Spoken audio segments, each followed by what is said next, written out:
चला पहा 6 नंबरचा प्रॉब्लेम आपल्याला पाहायचा आहे, जो लास्ट पिरियड मध्ये आपला थोडासा अनकम्प्लीट झाला होता. A boy standing at a distance of 48 meters from a building. म्हणजे इथं जे आपल्याला रिप्रेझेंट करायचंय ते समजलंय. परपेंडिक्युलर जे आहे ते कोण आहे, बिल्डिंग आहे. एक बॉय उभा आहे कुठून आहे, बिल्डिंग पासून 48 मीटर डिस्टन्सवर. आणि observer means he look at the top of the building. आणि कोणाकडे पाहतोय तो, टॉप ऑफ द बिल्डिंग कडे पाहतोय. मग काय केलं आपण, seg A B represent the building केलं. त्याची लेंथ एक्स मीटर दाखवली, त्याची हाईट आपण एक्स मीटर शो केली. त्यानंतर काय दिलंय की टॉप कडून कुठं पाहतोय तो, सॉरी ऑब्झर्वर हा बिल्डिंग पासून किती मीटर डिस्टन्स वर आहे, 48 meter. A boy standing at a distance of 48 meter. BC किती दाखवलं, 48 मीटर. त्यानंतर makes of an angle of elevation. आता बघा इथे इलिव्हेशन काय आहे, कारण सी या ठिकाणी तुमचा ऑब्झर्वर आहे आणि तो टॉप ऑफ द बिल्डिंग म्हणजे ए कडे पाहतोय. त्यामुळं अँगल ऑफ इलिव्हेशन किती तयार झालं, इथं लिहिलं angle of elevation BCA is equal to 30 degree. So find the height of the building. तर आपल्याला बिल्डिंगची हाईट काढायची. म्हणजे आपला पुन्हा इथं राईट अँगल कोणता तयार झाला इथं, तर राईट अँगल ट्रायंगल ABC. इथं लिहिलं in right angle triangle ABC, right angle triangle ABC. मग आता पर्यंत इथं ट्रिग्नोमेट्रिक रेशिओ कोणता यूज करायचा पहा. सी हा 30 चा आहे, म्हणजे AB ही त्याची अपोजिट साइड आहे आणि BC ही त्याची ऍडजसंट साइड आहे. म्हणजे opposite side by adjacent side कोणाचा फॉर्म्युला आहे, टॅन चा. Tan angle C is equal to opposite side म्हणजे AB आणि ऍडजसंट साइड म्हणजे BC. सो टॅन ला टॅन. आता अँगल C चं मेजर किती आहे, एकदा चेक करा. अँगल C चं मेजर आहे 30, म्हणून टॅन 30. AB किती आहे, x आहे. आणि BC किती आहे, तर BC आहे 48 मीटर. 48 मीटर. आता आपल्याला टॅन 30 ची व्हॅल्यू फाइंड आउट करायची. आता टॅन 30 ची व्हॅल्यू पहा, इथं काय आहे, 1/√3. 1/√3. x/48. रिझन टाकलं ब्रॅकेट मध्ये. टॅन 30 इज इक्वल टू 1/√3 किंवा 1/3. आता क्रॉस करून घेऊया.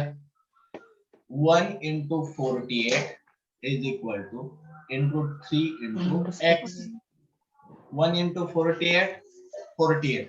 आता मल्टिप्लाय मध्ये इन रूट आहे, तर इकडे आल्यावर डिवाइड मध्ये ही झाली आपली x ची व्हॅल्यू. ओके, आता x ची व्हॅल्यू काय आली, x is equal to 48/√3. आता पोरांनो इथं रॅशनलाइज द डिनॉमिनेटर करतो. काय करतो, रॅशनलाइज द डिनॉमिनेटर. आता तुम्हाला मागे काही दिवसापूर्वी मी शिकवलं होतं की डिनॉमिनेटरचं रॅशनलाइज कसं करत असतात. डिनॉमिनेटरचं रॅशनलाइज करत असताना न्यूमरेटरला आणि डिनॉमिनेटरला मल्टिप्लाय करायचं. मग x is equal to 48/√3 as it is. आणि √3 into √3 किती झाले, only 3.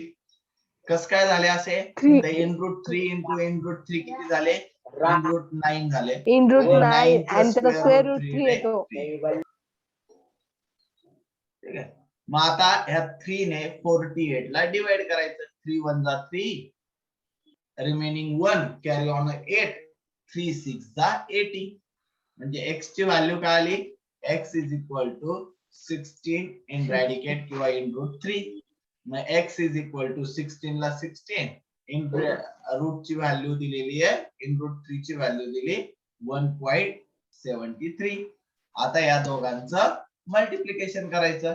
x is equal to 1.73 into 60.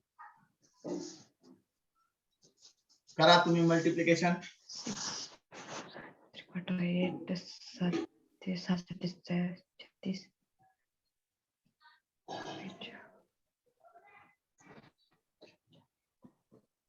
का बरोबर येते का एकदा? 27.68. थोडस मल्टिप्लिकेशन चेक करा पोरांनो व्यवस्थित आणि शेवटी आपण आन्सर लिहूया. So the height of the tree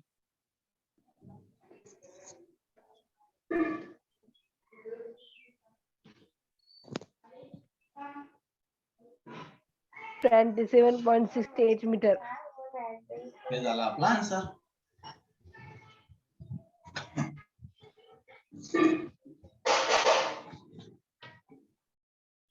sir बोला. जर तिथे दुसरं त्यांच्या जागेवर जर दुसरं आलं आणि ते म्हणजे ते कसं ओळखायचं ते म्हणून. आता हे कसं ओळखायचं ते इथून ओळखलं जातं. हे पहा, आता हे 30 आहे का नाही? हे 30. मग आपल्याला याच्यात कोणती व्हॅल्यू फाइंड आउट करायची, कोणती व्हॅल्यू माहिती आहे? आपल्याला व्हॅल्यू फाइंड आउट करायची एबी ची आणि कोणती नोन आहे? बीसी. मग आता सी च्या बाबतीत एबी ही कोणती झाली? Opposite side. हा, आणि बीसी ही कोणती झाली? Adjacent side. मग opposite side by adjacent side हा फॉर्म्युला कोणाचा आहे तो चेक करायचा. आता आपल्याला फॉर्म्युले कोणकोणते ते एकदा पुन्हा सांगतो तुम्हाला, माहित नसले तर. Sine, cos, tan. आता साइनचा फॉर्म्युला काय आपला? मी पहिल्या दिवशी तुम्हाला दिलं होतं. Sine is equal to opposite side by hypo. त्यानंतर कॉस थिटाचा फॉर्म्युला काय? Adjacent side by hypo. त्यानंतर टॅन थिटाचा फॉर्म्युला काय? Opposite side by adjacent side. Cot थिटाचा फॉर्म्युला काय? Adjacent side by opposite side. Sec थिटाचा फॉर्म्युला काय? Hypo by adjacent side. आणि कोसेक थिटाचा फॉर्म्युला काय? Hypo by Opposite side. आता आपल्याला कोण माहितीये? Opposite side by adjacent side. म्हणून आपण इथं फॉर्म्युला चूज केला टॅनचा. कारण टॅनचा फॉर्म्युला काय? Opposite side by adjacent side. याच्यावरून आपण डिसाइड करत असतो की ते काय ओळखायचं. समजलं?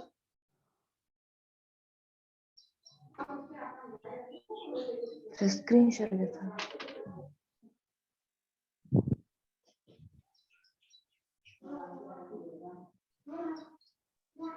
प्रॅक्टिस सेट मधलं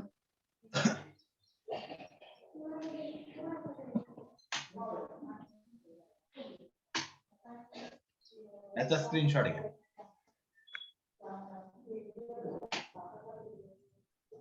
घेतला सर.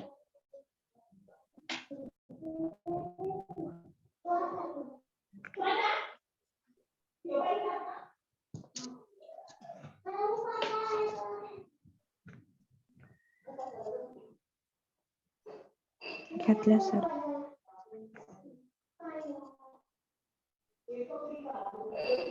घेतला सर.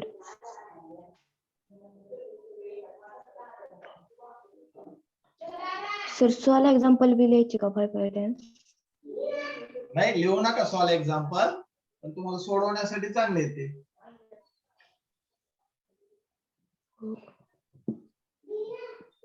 घेतला.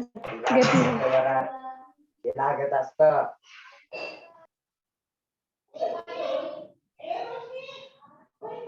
घेतला.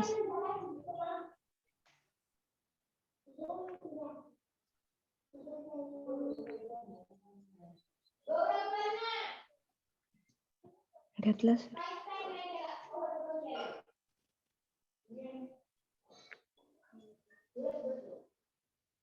घेतला सर.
चला पहा आता आपलं नेक्स्ट प्रॉब्लेम पाहिजे. काय दिले पोरांनो? From the top of the light house. Light house कुठं असतं पोरांनो? लाईट हाऊस हे तुमच्या ओशियन मध्ये किंवा सी मध्ये, समुद्रामध्ये असतं. From the top of the light house, म्हणजे आता आपल्याला एक लाईट हाऊस शो करावा लागेल. त्या लाईट हाऊसच्या वर आपला ऑब्झर्वर आहे. आता सपोज एक्झाम्पल हे आपलं लाईट हाऊस आहे. काय? Seg A B represent the light house. पुढे काय म्हणे पोरांनो? कुठे? From the top of the light house. आता लाईट हाऊसचं टॉप कोणतं झालं? ए या ठिकाणी. कोण उभा आहे? And observer. म्हणजे या ठिकाणी तुमचा कोण आहे? ऑब्झर्वर आहे. कोणाकडे पाहतोय? Looking at the ship. आता शिप कुठे आहे? तर हे शिप इथं खाली सी या पॉइंटला. Look at the ship at a point C and make a angle of. कोणता अँगल तयार करतोय?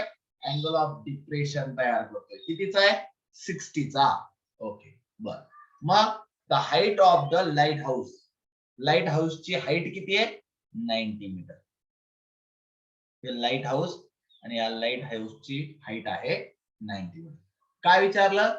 Then how far the ship from the light house. तर शिप आणि लाईट हाऊस मधलं आपल्याला काय काढायचंय? डिस्टन्स काढायचं. आपल्या शिप मधलं आणि लाईट हाऊस मधलं आपल्याला डिस्टन्स काढायचं. म्हणजे आपल्याला हे अंतर काढायचं. बी आणि सी मधलं डिस्टन्स काढायचं आहे. ते आपण ऍझ्युम करूया x मीटर. आता पोरांनो इथं अँगल ऑफ डिप्रेशन आहे. कमून अँगल ऑफ डिप्रेशन आहे? कारण तुमचा observer is a higher than the object. कारण ऑब्झर्वर हा तुमच्या ऑब्जेक्ट पेक्षा हायर लेवलला आहे. आता पोरांनो इथं काय झालं माहितीये का? इथं आता तुम्हाला हॉरिझॉन्टल लाईन काढायची राहील. का बरं? कारण एसी ही याची व्हिजन लाईन झाली. पण इथं हॉरिझॉन्टल लाईन नाही. जेव्हा आपण एखाद्या ठिकाणी उभा राहतो ना, तेव्हा आपण अगोदर आधी स्ट्रेट पाहत असतो. मग इथं हे horizontal line. H is a horizontal line. आणि हे काय सांगितलं पोरांनो? अँगल ऑफ इलिव्हेशन दिलेलं आहे. आता angle of elevation sorry angle of depression कोणता आहे? तर 60 चा. म्हणजे एच ए सी हा झाला तुमचा 60 चा. तर आता आपल्याला काय फाइंड आउट करायचे? तर आपल्याला काढायचे आता the distance between the ships and the light house. मग आता अगोदर आपण सगळी इन्फॉर्मेशन व्यवस्थित. Let seg A B represent the light house.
Seg AB represent the lighthouse. AB हा lighthouse आहे. Which height is 90 metre. त्याची हाईट किती आहे? 90 मीटर आहे. म्हणजे AB इज इक्वल टू किती झालं? 90 मीटर. त्यानंतर पुढे काय सांगितलं पोरांनो? The distance between the light house and ship x metre. The distance between the light house and sheep. The distance between the lighthouse and sheep. B x metre. म्हणून BC चं distance किती झालं? BC is equal to x metre. त्यानंतर horizontal line कोणती याच्यात? Seg AH is a horizontal line. आता लक्ष द्या पोरांनो, लिहायचं आहे कसं? हा, सेग AH is a horizontal line. Okay. आता इथं पॅरलल कोण कोणाला आहे? सेग AH पॅरलल पाहिजे का? सेग AH पॅरलल कोणाला? सेग BC ला. and transversal seg AC. आता इथं अल्टरनेट अँगल तयार झाले बघा. आपण काय म्हणतो असतो बरोबर, झिगझॅगली लाईन जी असते ना त्याला आपण अल्टरनेट अँगल म्हणतो.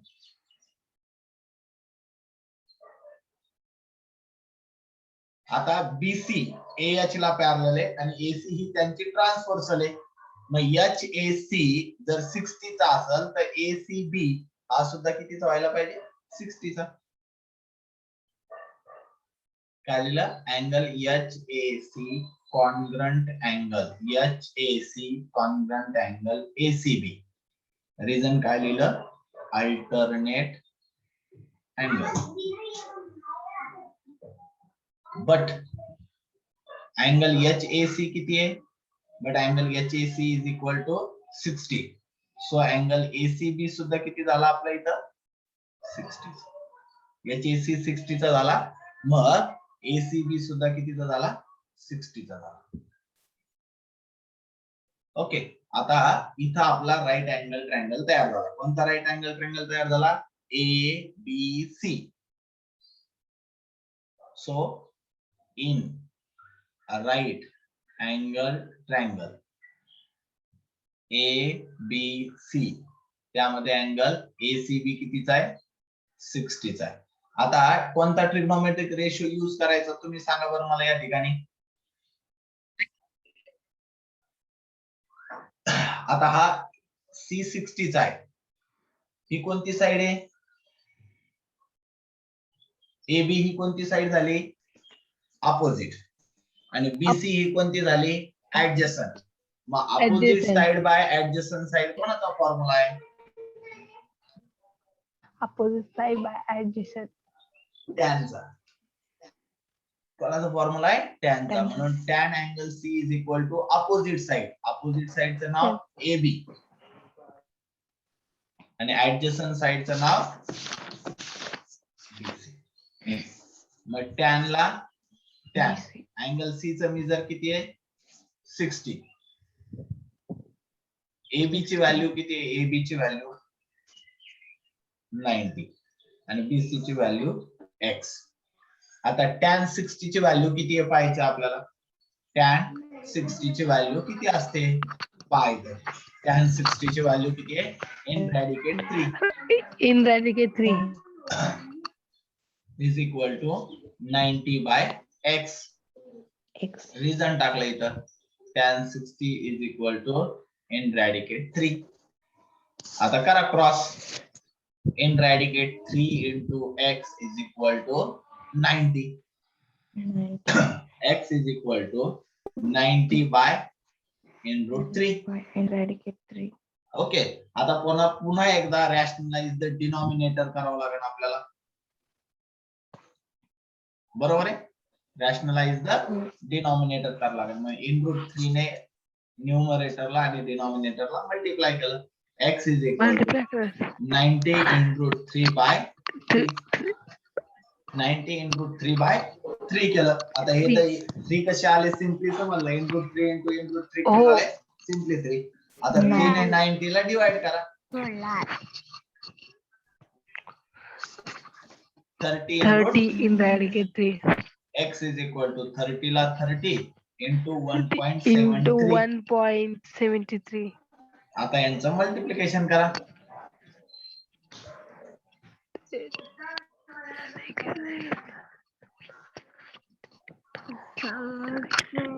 फिफ्टी 51.90. माईक बंद करा, कोणाचा चालू आहे तो. 51 पॉइंट किती झालं, 90 झालं. So the distance between the ship and lighthouse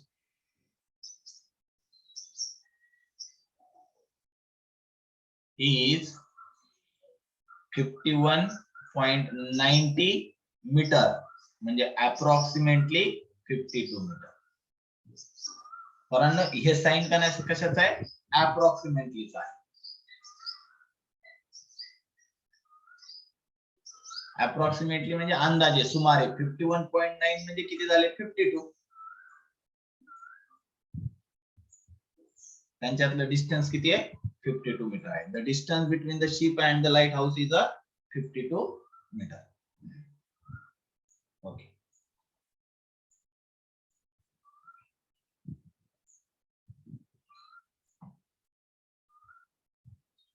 उरलेला भाग उद्याच्याला पाहूया आपण.